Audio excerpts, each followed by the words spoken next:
All right, what's going on, everybody? I'm Mac, and I'm back with another video. As always, do me a favor, like, comment, subscribe, follow on Instagram. Link is in the box below. So this is my second and final 2024 Pittsburgh Steelers schedule prediction. I usually make two of these a year, and the first one I make a little bit after the schedule comes out, and the second one I make either a little bit before preseason begins or a little bit after it begins. So here I am right now making my schedule prediction, my final one, I should say, for the Pittsburgh Steelers. Now, taking a look at the opponents that we played, or the opponents that we play this season, some of them have improved in the offseason, some of them not so much, so some of these may be different. In fact, it might be different altogether, because if you saw my standings prediction, then you'd know that I gave some analysis for the majority of the teams. So these are my final predictions, and let's get on to it. So starting things off, September 8th, down in Atlanta, the Steelers at the Falcons. So Arthur Smith against his old team. I think I don't really remember what I said in my initial one, but I know I said something in the realms of Arthur Smith knows the Falcons, but the Falcons also know Arthur Smith, so kind of a double-edged sword. Falcons obviously adding Kirk Cousins in the offseason, and as far as us offensively goes, I think it can be a decently well match here, because like I said, Arthur Smith knows Atlanta, but then again, the defense is going to be ready for it. So I really don't know how it's going to fare all that much, but I do lean towards the Steelers still in this one, simply because Kirk Cousins has never played well against teams that were above 500 or are currently above 500, and the Steelers are one of those teams. So, I mean, really, plus Atlanta, I just don't really know what they're going to be doing at quarterback. I mean, common sense would say, yeah, they're starting Kirk Cousins, no crap. But knowing the Falcons, I just don't know really what they're going to do. So I'm going to give us a win still over Atlanta. Then week 2, on September 15th, 4:25 Eastern Time game in Denver, we are at the Broncos. So once again, a rematch. We got Russell Wilson going up against his previous team that he was on. I'm not going to say his old team, really, because that's the Seahawks, in my opinion. So I'm going to say his previous team that he was on. The Broncos, they figure to be one of the worst teams in the NFL this year. They may even be the worst team. They do have a strong defense, and they do have a good set of receivers, but once again, it's the quarterback that's holding them back. I think we're more established at that, and at the end of the day, I really think that it's going to be a big mismatch for the Broncos here. Yes, we do struggle a lot, and we have had some notoriously bad games in Denver, but I think that streak's going to come to an end here, and I say that we improve to 2-0. Then we come home for week 3, September 22nd. We host the Los Angeles Chargers. The Chargers, I really think, are one of those teams that are either going to be really good or really bad this season. They have some, they made a good head coaching upgrade at Jim Harbaugh. I think he's a better coach than what people say. And to me, this has to be a make it or break it year for Justin Herbert. I'm not really sold on him, because I just don't think he's a big risk taker all that much. And I think he just plays it way too safe. But like I said, I think he's going to be playing under pressure this year, in my opinion. And who knows? Maybe he can be up for that challenge, maybe not, but I really don't know. The Steelers, when we have to play the AFC West in its entirety, we really don't do all that well against it. So I'm actually going to say that we lose this game, because it's probably going to be one of those games that we're not going to be fully prepared for.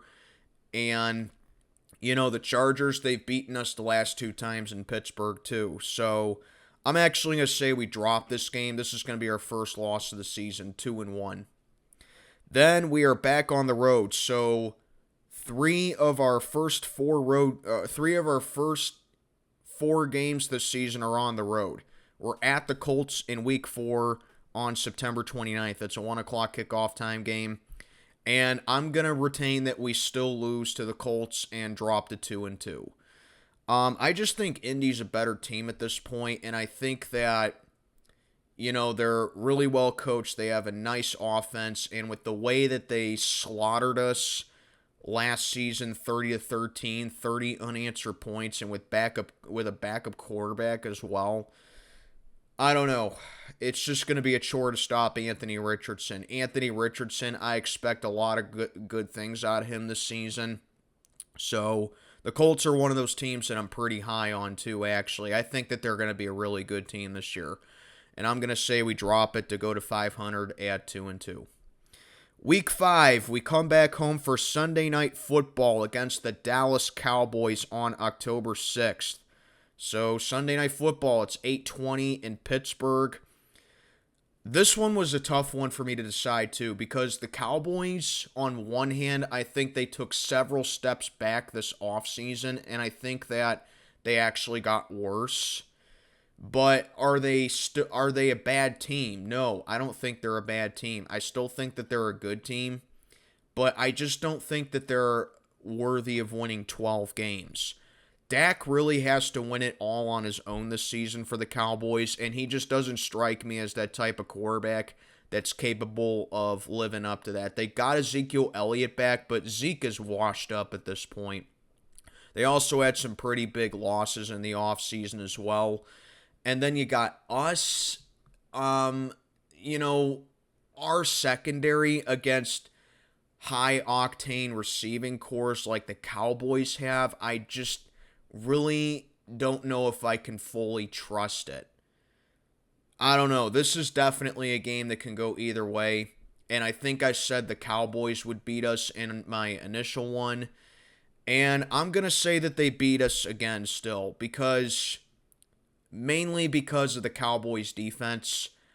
I don't know who's going to be, whoever starts a quarterback for us this season, they're most likely going to be starting in this game too. I see no reason why they shouldn't. And if that's the case, I think the Cowboys pass rush is just going to be too much for us to handle.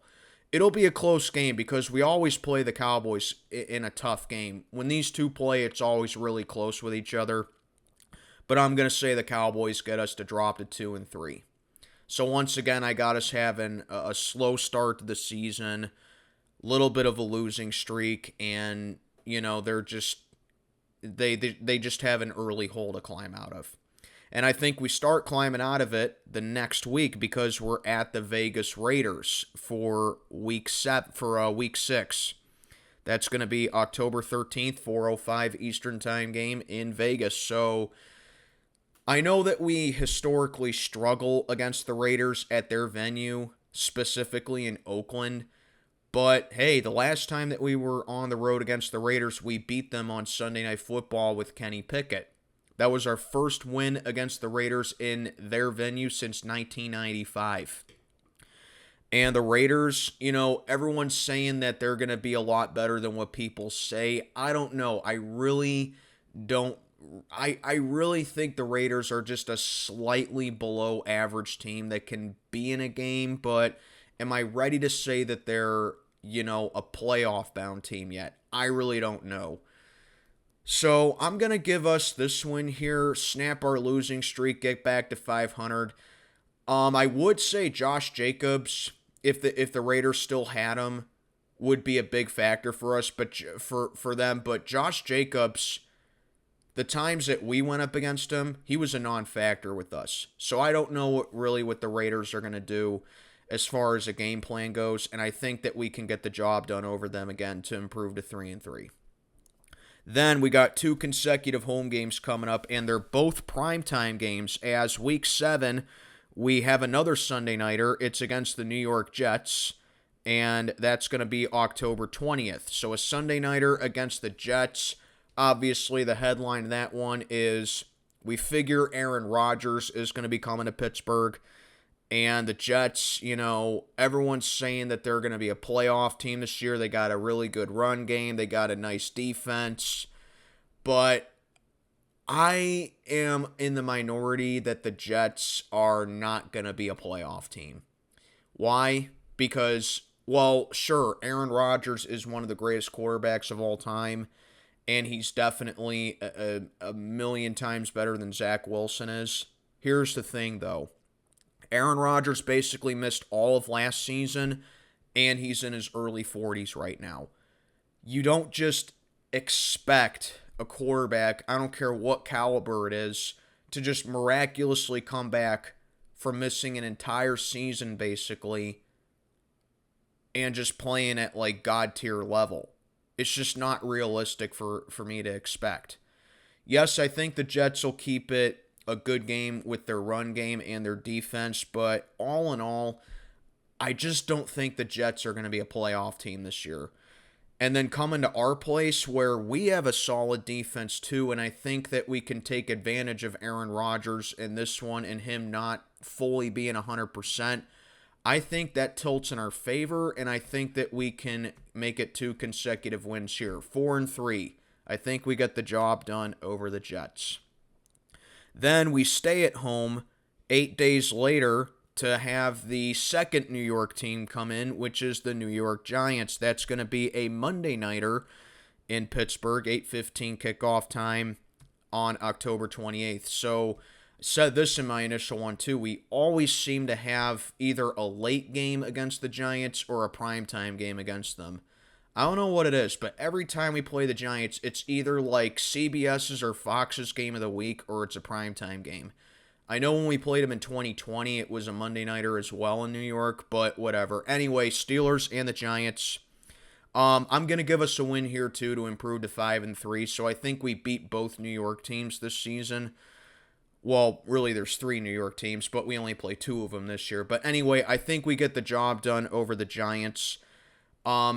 Big mismatch here. Daniel Jones going up against our defense that's really good at causing turnovers, and Daniel Jones does fumble the ball quite a bit. So I think that we beat the Giants to improve to 5-3.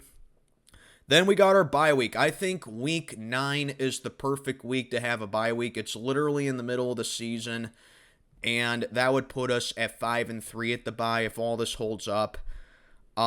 Really like that we have a bye in week 9, so 5-3.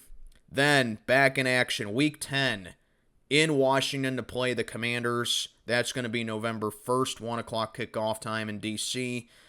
Washington, I think, is going to be a feisty team this year.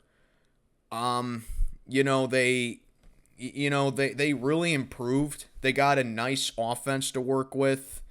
They made a coaching change. Obviously, the biggest winner for them is that Dan Snyder finally sold the team last year, and I guess anyone is an upgrade over him at owner. Let's be honest right there. They're really high on Jaden Daniels at quarterback, obviously, as well. I expect him to start the whole season. Maybe not the whole season, but a large majority of the season, because you never know with rookie quarterbacks like that. But I do expect him to be the starter. One thing, though, Mike Tomlin does have a winning record against rookie quarterbacks all time, but he hasn't done so well against rookie quarterbacks lately. And I don't know, I think the Steelers might be falling into a trap game this year. And the Steelers, if you're a longtime fan of them, they lose 1 or 2 games like this every year. And I'm going to say that this is actually going to be a loss for us. I think this is a trap game right here. I think that they're going to underestimate Washington here. Sure, the Steelers are coming off their bye, and sure, they're going to be fully rested, but I don't know. I think that they're just going to largely underestimate Washington here, and I think Washington gets us. I just think this is a trap game right here. So 5-4 is my prediction through 10 weeks. Then we got the fun part. As weeks 11 through 18, we play all our divisional games. And this is just the start of 4 straight divisional games. And we played 2 divisional games in 4 days. So buckle up for this one, folks. We come home the next week to play the Baltimore Ravens. That's going to be September 17th, 1 o'clock kickoff time in Pittsburgh. And I'm going to say Baltimore gets us here to go to 5-5, so back to 500. Steelers-Ravens has been very road-dominated in recent years. Ravens seem to play us better in Pittsburgh than they do in Baltimore. And I'm going to say that's going to be the case again. Ravens improved in the offseason as well. Sure, they had some big losses like Geno Stone and Patrick Queen, but they were necessary for them, and they filled it in quite well in free agency in the draft. So I'm going to say 5-5 after Week 11. As much as I hate to say it, it's just not realistic for us to expect to keep sweeping the Ravens unless they're really bad. But 5-5 through 11 weeks.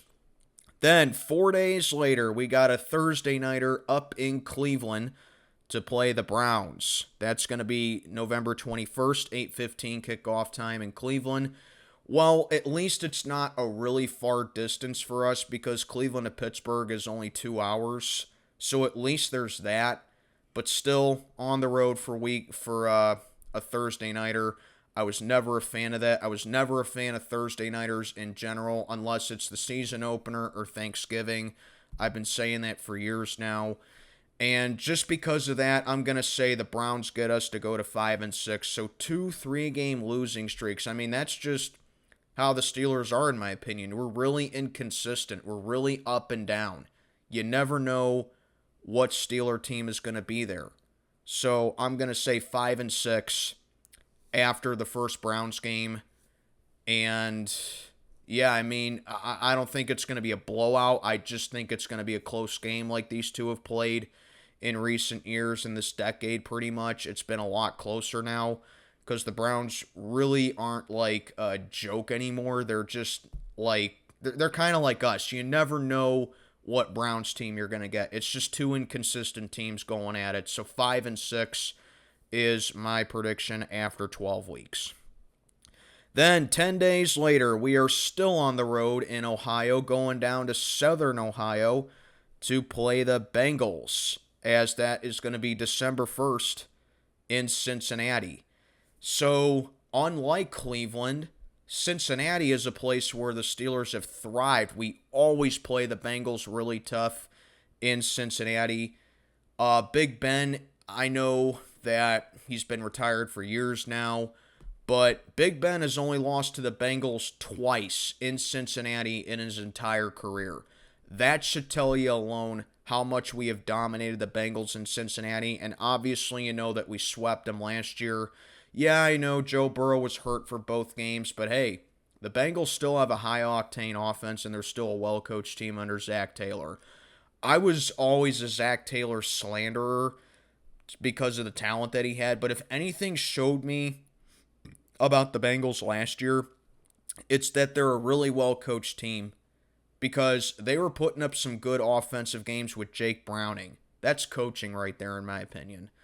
So, yeah, the Bengals are going to be tough, but I say we end the losing streak here and we get them again in Cincinnati. I think if the defense just pressures Burrow, they make him make bad decisions, I think we got a good chance of beating them. Remember 2022? We went down in Cincinnati, beat them in week 1, and then we had a basic shootout with them in the second game with Kenny Pickett. You know what the deal was there? The Bengals, had no defense, and they still really don't have a solid defense other than adding Geno Stone, but I really don't think Cincinnati's defense is all that good. And B, we were forcing the Bengals to cause turnovers. Joe Burrow threw 6 interceptions against the Steelers in 2022.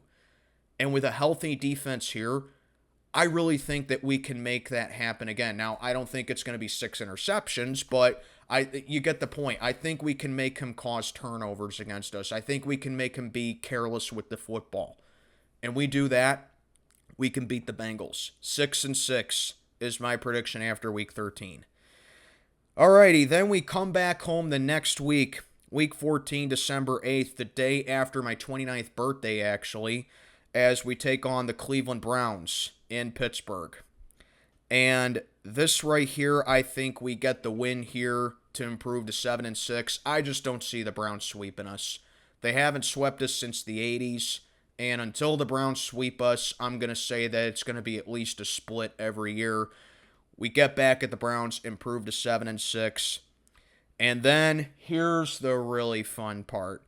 As we play three games in 10 days. Week 15, we are at the Philadelphia Eagles. That's going to be a 4:25 kickoff time in Philly. I will most likely not be seeing this game because me and my girlfriend are going to be doing something that day. But yeah, we're at the Eagles in Philly on December 15th. And unlike Pittsburgh, where we always beat the Browns, whenever we go to Philly, we always lose to the Eagles. Have not beaten the Eagles in Philly since 1965. I'm not kidding. 1965. And until that happens, I'm going to say the Eagles beat us again. Until we win in Philly, every time we go to Philly, I'm going to say we lose. Even when we won the Super Bowl in 2008, we lost to the Eagles and got sacked 9 times by them. And then, of course, we all know about 2016, where rookie Carson Wentz shredded us 34-3. We just never play well in Philly. We never do. So, 7-7 through week 15. Then, Saturday, December 21st. That's going to be a 4:30 kickoff time in Baltimore as we take on the Ravens. And like I said with the first entry with Steelers-Ravens, it's usually road-dominated. We have played the Ravens very well in Baltimore in recent years. As a matter of fact, we've won 7 of 8 or 6 of 7, something crazy like that. But anyway, we have played the Ravens very well lately in Baltimore, and I think we get the job done again to improve to 8-7. We're one of the few teams that has actually gone to Baltimore and have given the Ravens a really hard time. Baltimore's not an easy place to play. And if you're an AFC North fan, you know exactly what I'm talking about when I say that. The Ravens have always had great home field advantage. So I'm going to say we actually beat the Ravens again in Baltimore to improve to 8-7. Week 17, we have, and by the way, the Ravens game is our final road game of the year. Then Christmas Day, we are at home against the Kansas City Chiefs. That's going to be a 1 o'clock kickoff time in Pittsburgh. And I'm just saying, aside from the Eagles game, if there's one game that we are pretty much guaranteed to lose this season, it's the Chiefs game on Christmas. I say we drop it to go to 8-8. Sorry, guys. We never play well against Mahomes. All 3 times we played the Chiefs, they have pretty much dominated us. They've put up at least, 35 points on us in all 3 of the matchups. I just don't see how we beat Kansas City. Our defense is never ready for them. I don't really think we have the offense to go out in a shootout with them. I'm going to say Kansas City beats us again to go to 8-8. Although I do think the defense can give Mahomes somewhat of a little bit of a tough time. But overall, it's just going to be a really ugly game. 8-8. And then wrapping up the season, week 18, we are at home against the Cincinnati Bengals to close out the season. It still says to be determined. I would assume that this is going to be a Sunday game or maybe even a Saturday game, which would also be a short week for us. Who knows, really, but I see this as a game where the Bengals are going to be resting their starters because they have a playoff spot wrapped up. Kind of similar to when the Browns swept them in 2021. I think we sweep them again to go to 9-8. Not really because we won the game and we played well, but really because it's a game that the Bengals can just throw away for the playoffs. So I'm going to say that we win this game, sweep the Bengals again to finish the season at 9-8. So there you have it. That is my 2024 schedule prediction for the Pittsburgh Steelers. I have us going 9-8 once again. Now for my ceiling and floor. I'm going to say for the ceiling, if everything goes right for the Steelers, and I do mean everything goes right for them, Russell Wilson and or Justin Fields live up to the hype. The run game gets back on par. The O-line really does live up as advertised as how much they've improved.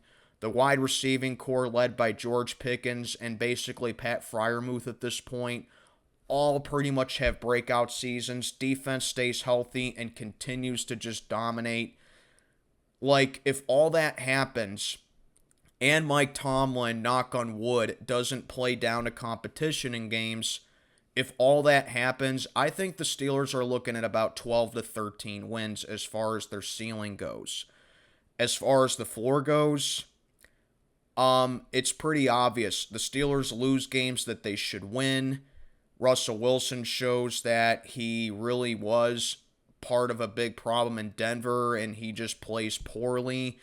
And we put Justin Fields in at some point, and similar to Wilson, he shows that he really is the version of himself in Chicago. Run game takes a step back. Receivers don't live up. The offensive line, worst case scenario, stays the same as last season. And we get injuries on defense, and everyone takes a step back. All that happens, I think the Steelers' floor is about 5 or 6 wins. But my prediction for the Steelers is 9-8.